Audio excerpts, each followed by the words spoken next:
Bir baharda, yeni bir günde, vatan bağrı icatkarlar kolida gülgü pürkensin. Şu gülsarlık ara uçup jirgenki beyneklerimi vatandan ibaret bu koy nikah makanda Noruzluk bezmimizge qaytırsın.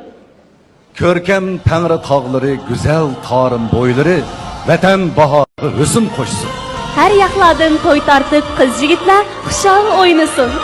Akbaş keri bubay mumaylamı bu yaşlarda bəxt tilesin. Çünkü bugün vatan da bahar. Çünkü bugün ilim de bahar.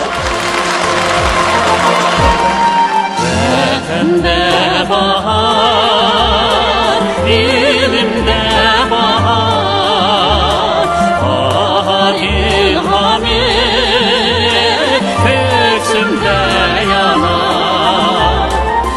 Vatanda bahar, ilimde bahar, bahar ilhamı köksümde yanar.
Can bağlar